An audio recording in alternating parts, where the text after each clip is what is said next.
ہیں کہ مسجد نبوی مسلمانوں کے نزدیک انتہائی مقدس مقام ہے اور یہاں جانے کے لیے ہمیں بے شمار چیزوں کا خیال رکھنا پڑتا ہے، جن میں سے ایک عورتوں کا پردہ کرنا بھی ہے، کیونکہ کوئی بھی عورت اس وقت تک مسجد نبوی میں داخل نہیں ہو سکتی جب تک کہ وہ مکمل پردہ نہ کر لے۔ لیکن کچھ روز پہلے سوشل میڈیا پر ایک ویڈیو وائرل ہوئی جس میں 2 عورتوں کو بغیر پردہ مسجد نبوی میں دیکھا جا سکتا ہے۔ آج کی اس ویڈیو میں ہم یہ جاننے کی کوشش کریں گے کہ یہ عورتیں کون تھیں اور یہ کس طرح بغیر حجاب کے مسجد نبوی میں داخل ہوئیں اور پکڑے جانے پر انہیں کیا سزا دی گئی۔ دوستو، یہ تقریباً 1 ہفتہ پہلے کی بات ہے جب سوشل میڈیا پر ایک ویڈیو وائرل ہوئی جس میں دیکھا جا سکتا ہے کہ مسجد نبوی کے صحن میں 2 عورتیں موجود ہیں جنہوں نے انتہائی بے ہدہ لباس زیب تن کر رکھا ہے۔ جب یہ لڑکیاں مسجد نبوی میں پہنچی تو ان کے لباس کو دیکھتے ہی سیکیورٹی پر مامور ایک گارڈ نے روک لیا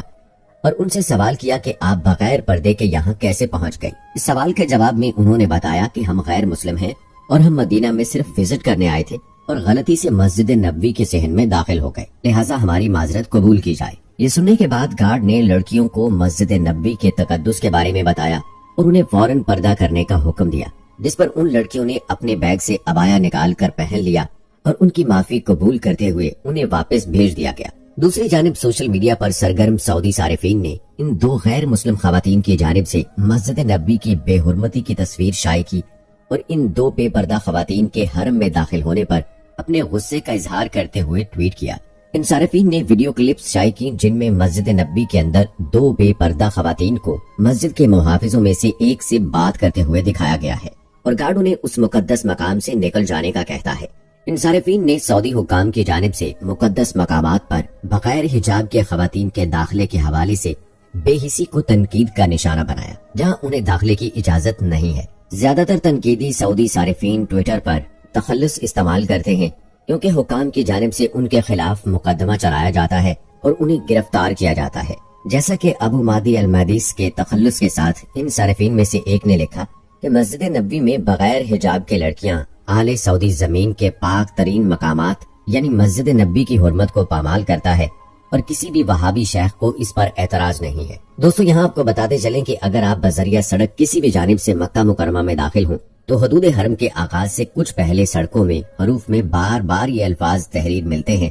کہ غیر مسلم کا مکہ کی حدود میں داخلہ منع ہے اور فقط مسلمین مکہ میں داخل ہو سکتے ہیں، اور پھر وہ مقام آ ہی جاتا ہے جہاں ایک بورڈ آویزاں ہوتا ہے جس پر 2 راستوں کے بارے میں لکھا ہوتا ہے، جہاں سے غیر مسلم داہنے ہاتھ کی جانب یعنی طائف کی جانب مڑتے ہیں جبکہ مسلم بائیں یعنی مکہ کی طرف مڑتے ہیں۔ گویا یہ وہ آخری نقطہ ہے جہاں سے مسلمانوں اور غیر مسلم کی راہیں جدا ہونا لازمی ہے، کیونکہ ہم سب جانتے ہیں کہ مکہ کی فضاؤں میں صرف کلمہ گو اہل ایمان ہی داخل ہو سکتے ہیں، کسی نجس کا اس پاک شہر میں داخلہ ممنوع ہے، اور اس وجہ سے مکہ مکرمہ کے اطراف میں موجود تمام ایکسپریس وے پر ایسا انتباہی بورڈ آویزاں ہیں۔ یاد رہے کہ غیر مسلم پر رسول اللہ صلی اللہ علیہ وآلہ وسلم نے سن 9 ہجری میں یہ پابندی لگائی تھی جو آج تک الحمدللہ برقرار ہے۔ لیکن کیا آپ جانتے ہیں کہ نبی کریم صلی اللہ علیہ وآلہ وسلم نے یہ پابندی کیوں لگائی تھی؟ اس حوالے سے آپ کو بتاتے چلیں کہ سن 8 ہجری میں فتح مکہ کے بعد جب پورے مکہ مکرمہ میں مسلمانوں کو مکمل غلبہ ہو گیا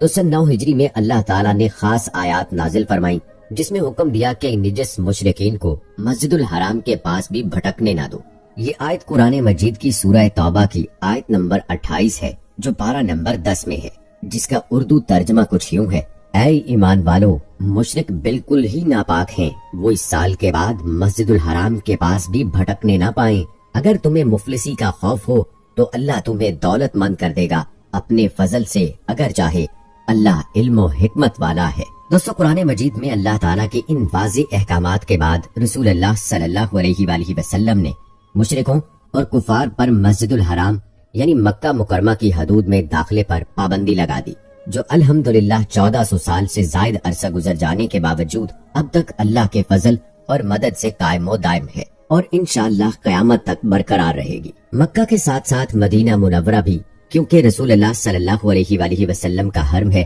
اور آپ صلی اللہ علیہ وآلہ وسلم مجسم وہاں موجود ہیں، تو اس کی عظمت و حرمت اور پاک دامنی کا تقاضا ہے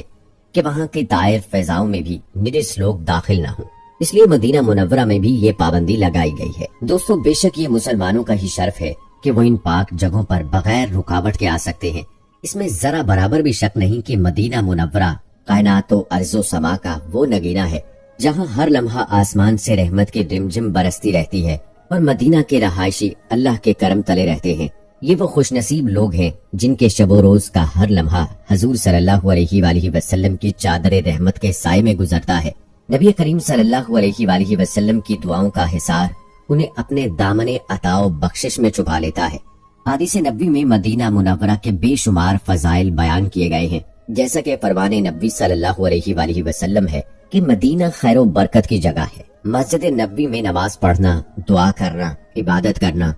اور اس قسم کے امور کے لیے مدینہ منورہ کا سفر کرنا نہ صرف حاجیوں کے لیے بلکہ سب مسلمانوں کے لیے جائز ہے۔ سنت طریقہ یہ ہے کہ زیارت کرنے والا 5 وقت نماز مسجد نبوی میں ادا کرے اور مسجد نبوی میں نماز اور ذکر الہی کو اپنے لیے غنیمت سمجھے، اس لیے کہ مسجد نبوی میں عبادت بڑے اجر و ثواب کا ذریعہ ہے۔ رسول اللہ صلی اللہ علیہ وآلہ وسلم نے فرمایا کہ وہ خطہ زمین جو میرے ممبر اور گھر کے درمیان ہے وہ جنت کے باغیچوں میں سے ایک باغیچہ ہے۔ زیارت وغیرہ کے لیے مناسب ہے کہ وہ فرض نماز کے لیے آگے بڑھے اور پہلی صف کو تلاش کرے،